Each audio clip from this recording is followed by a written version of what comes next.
Emergency કેસમાં મારા ભાઈને સિવિલમાં લઈ જવામાં આવ્યો, એક્સિડન્ટ કેસ હતો.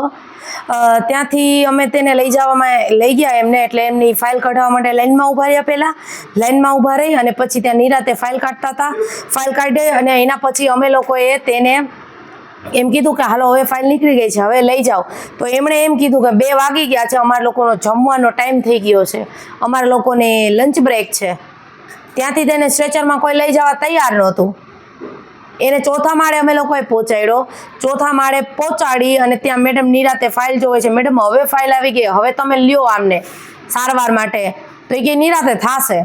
તો ઇમરજન્સી એટલે શું બેન? ખાસ તો છાસવારે આવા જે વિડીયો છે તે સિવિલ હોસ્પિટલના વાયરલ થતા હોય છે, છતાંય નિર્ભરતંત્ર દ્વારા કોઈ પણ પ્રકારની એક્શન લેવામાં નથી આવતી. બેન, સરકારને શું અપીલ કરશો? સરકારને મારી એ અપીલ છે કે તમે પહેલાં મને ઇમરજન્સી જે શબ્દ છે ને એનો મતલબ સમજાવો. રાજકોટ સિવિલ ઇમરજન્સી એટલે શું એ મને સમજાવો તમે. કારણ કે આવી રીતે કેટલાક માણસોના જીવ જશે. તમે ત્યાં સુધી જવાબ નહીં આપો, તમે કંઈ નહીં કરો ત્યાં સુધી.